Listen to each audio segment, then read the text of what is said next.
పంటి నొప్పి వచ్చిందని ఆసుపత్రికి వెళ్తే బ్రెయిన్కి ఇన్ఫెక్షన్ వచ్చిందట. అసలు పంటి నొప్పికి చేసే వైద్యానికి బ్రెయిన్కి ఇన్ఫెక్షన్ రావడానికి ఏమైనా సంబంధం ఉందా? అస్సలు లేదు. ఏదో అంటారు కదా, కొండనాలికి మంది అయితే ఉన్ననాలు కూడా ఉందండి, అలా తయారైంది. ఇది ఎక్కడ జరిగింది అంటే చెన్నైలో జరిగింది. నిజంగా ఒక వైద్యులు అశ్రద్ధ కారణంగా ఇలాంటి అరుదైన బ్రెయిన్ ఇన్ఫెక్షన్ సోకి ఒక వ్యక్తి ఏకంగా ప్రాణాలు కోల్పోయాడు.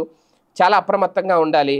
అయితే తమిళనాడులోని తిరువత్తూరు జిల్లా వానియంబాడిలో 2023లో ఒక డెంటిస్ట్ ఒక దంత వైద్యశాలలో ఈ సంఘటన చోటు చేసుకుందట. పంటి నొప్పికి చికిత్స కోసం 10 మంది ఆసుపత్రికి వెళ్తే వారిలో 8 మంది మృత్యువాత పడ్డారట. వేలూరు సిఎంసి అలాగే ఐసీఎంఆర్ ఎన్ఐఈలో తమిళనాడు ప్రజారోగ్య మండలికి చెందిన వైద్య నిపుణులతో ఏర్పాటైన వైద్య బృందం జరిపిన పరిశీలనలో మూత తెరిచిన సెలైన్ బాటిల్లోని ద్రావణంతో చికిత్సా పరికరాలను శుభ్రం చేసి వాటిని రోగులకు చికిత్స చేయడానికి ఉపయోగించినట్లు వెల్లడైందట. దీంతో ఆ ద్రావణంలో ఉన్న బర్కోల్డెరియా సూడోమల్లే అనే ఒక బ్యాక్టీరియా నేరుగా రోగుల మెదడుపై తీవ్ర ప్రభావం చూపించిందట. దానివల్లే 10 మందికి ఇన్ఫెక్షన్ సోకింది అని గుర్తించారు. ఇన్ఫెక్షన్ సోకిన వారిలో 8 మంది ప్రాణాలు కోల్పోయారు అనేది సిఎంసి వైద్య నిపుణుడు డాక్టర్ ఏంజల్ మిరాక్లిన్ తిరుజనాకుమారి తెలిపారు. ఇన్ఫెక్షన్ త్వరగా ముదరడంతో లక్షణాలు మొదలైన 16 రోజుల్లోనే వారు ప్రాణాలు కోల్పోయినట్లు చెప్పారు. బ్యాక్టీరియా నాడీ మండలంపై తీవ్ర ప్రభావం చూపించిందట.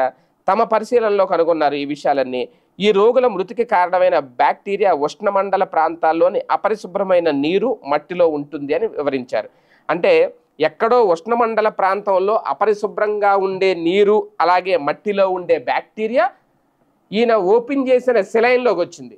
ఆ సెలైన్లో ఈయన ఆ పరికరాలు కడగడం వల్ల ఇప్పుడు ఆ పన్ను పీకడానికి కొన్ని పరికరాలు వాడతారు కదా, పంటి నొప్పికి సంబంధించిన అవి ఆ సెలైన్ వాటర్లో ఆయన ఓపెన్ చేసిన దాంట్లో వాడడం వల్ల అది లోపలికి వెళ్ళి మన శరీరంలోకి వెళ్ళి ఇప్పుడు ఎవరైతే చనిపోయి అది మెదడుకి బ్రెయిన్కి ఇన్ఫెక్షన్గా వచ్చి 16 రోజులకి చనిపోయారు. ఇది 2023లో జరిగింది. అది అప్పటి నుంచి వాళ్ళు ఎందుకు చనిపోయారు ఏంటి అని చెప్పి దాని మీద విచారణ చేసి మొత్తం అంతా ఎంక్వైరీ చేస్తే ఆ శాంపుల్స్ అన్ని తీసుకెళ్లి పరీక్షలు చేస్తే ఫైనల్గా తేలింది. ఇది పంటి నొప్పి కోసం చికిత్స చేయించుకోవడానికి దంత వైద్యుడి దగ్గరికి వెళ్తే ఆయన చేసిన నిర్వాహకం వల్ల బ్రెయిన్కి ఇన్ఫెక్షన్ వచ్చి పాపం అక్కడ వాళ్ళందరూ చనిపోయారు. ఒకళ్ళు కాదు, ఇద్దరు కాదు, 10 మంది చనిపోయారు. నిజంగా ఒక్కొక్కసారి ఇలాంటి నిర్లక్ష్యం వల్ల కూడా ప్రాణాలు కోల్పోతారు. చాలా జాగ్రత్తగా ఉండాలి.